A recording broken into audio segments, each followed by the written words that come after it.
Item ಯಾವುದೇ ಇರಲಿ try ಮಾಡಿ ಆಚಿ ಚಿಕನ್ ಮಸಾಲಾ. ಆಚಿ ಚಿಕನ್ ಮಸಾಲಾ. ಕಾನೂನನ್ನು ನಾವು ಪಾಲನೆ ಮಾಡ್ತೀವಿ. ಕೋರ್ಟ್ ಆದೇಶ ಏನಿದೆ ಅದನ್ನು ಪಾಲನೆ ಮಾಡೋದು ನಮ್ಮದು ಆದ್ಯ ಕರ್ತವ್ಯ. ಏನಿದ್ರೂ ಕಾನೂನಾತ್ಮಕವಾಗಿ ನಾವು ಹೋರಾಟ ನಡೆಸಿದ್ದೀವಲ್ಲ, ನಾವು ಸುಮ್ಮನೆ ಯಾವುದೋ ಉಡಾಫೆಯಾಗಿ ಪ್ರಶ್ನೆಗಳು ಕೇಳಿಲ್ಲ. ಇವೆಲ್ಲ ಸಹಜ. ಎಲ್ಲ ರೀತಿಯಿಂದ ಒತ್ತಡ ಹಾಕ್ತಾರೆ, ಅದಕ್ಕೆ ಉತ್ತರ ಕೊಡೋಣಂತೆ.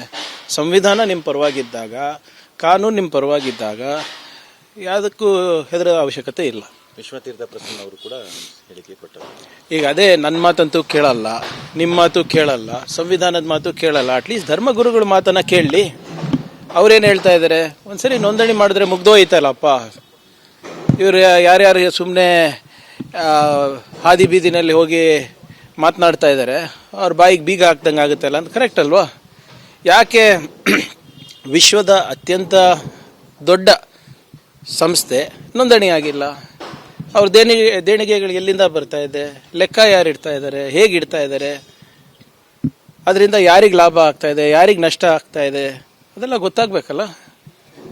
ಅದು ಕೇಳೋದೇ ತಪ್ಪಾಯ್ತಾ ಇದು?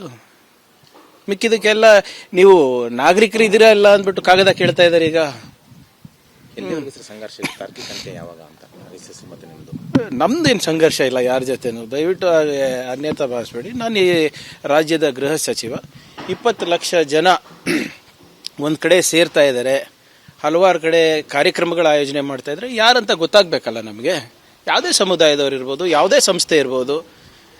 ನಾಳೆ ನೀವೇ ನಂಗೆ ಬೈತೀರಾ, ಏನು ಸರ್ ಅಷ್ಟೆಲ್ಲ ಜನ ಬೀದಿಗಿಳಿತಾ ಇದ್ದಾರೆ, ನೀವೇನೂ ಮಾಡ್ತಾ ಇಲ್ಲ ಅಂತ.